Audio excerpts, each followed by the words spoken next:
We've had a good week of preparation. Really sharp day today.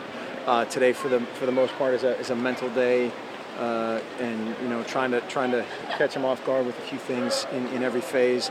This is a team that's done a lot of stuff defensively, trying to identify fronts, blitzes, all those kind of things, and then special teams.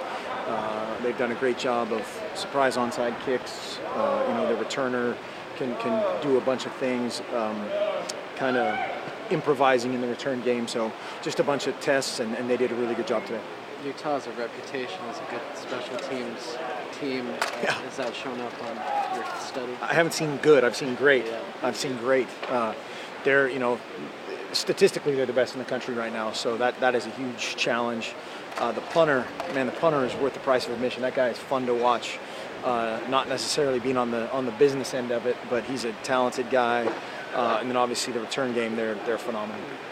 What are the differences between their two quarterbacks that make it that a challenge if they use both of them? I think they're from our standpoint they're fairly similar. I think they're both big guys. They both have a skill set of run and pass. So it's not one guy's a total drop back statue and one guy's a run around type of guy. And their system is their system. Obviously their tailback is the strength of their team. And we have to stop that first and foremost. You mentioned the returners. You guys have faced a few pretty good ones so far. What makes Kalen Clay different for Utah? He's big and fast, and then he breaks a ton of tackles. He's not afraid to go outside of the form of the return or where it's designed to go, and so that's a guy. It's kind of like Barry Sanders is a tailback, a guy that might not, if it's 34 power, he might bounce it to the far left sideline, but just a dynamic guy. Do you coach that with your guys? I mean, you have to stick by your assignments. Do you stick it in the back of their heads, hey, he could freelance? Absolutely, and that's what's hard to create. And we tried to do that today and yesterday when it's more of a full speed deal of trying to, if it's a sideline return and he bounces it to the field or vice versa, they have to be ready for that to happen at any time. Sort of the return guys being told, hey, don't be afraid to improvise a little bit more. Exactly. Yep. Does this mean that it's been like the most academic or most time you spent studying in preparation to play a team? I don't know if there's a couple other teams that are maybe a little bit more complicated.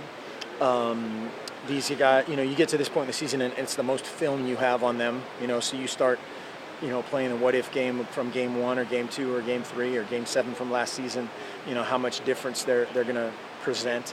But it's a different test. Yeah. I feel about the competition between the place kickers right now. It's been good. It's been good. Those guys have both kind of nudged ahead and then nudged behind, nudged ahead at various points, and so we'll have that ironed out on game day. How did you make a difference in that? It doesn't. No. In the kicking game, no.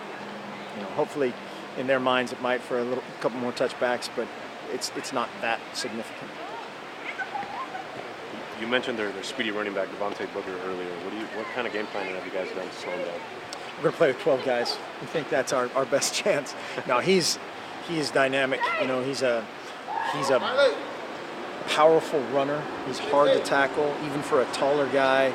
He runs with great pad level. He's very physical. I don't know if I've ever seen the guy get tackled by one guy, and so it's going to be a committee approach, a gang tackle approach, to stop him, to contain him. A lot of talk about Booker. Is their offensive line a step above some of the others around that you guys have played as well? We've had some good challenges, and this is certainly probably, at this point, it's the most difficult today or for this week.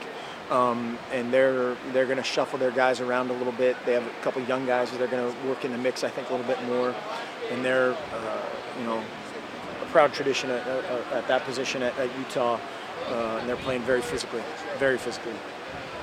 All right, thanks, Mark.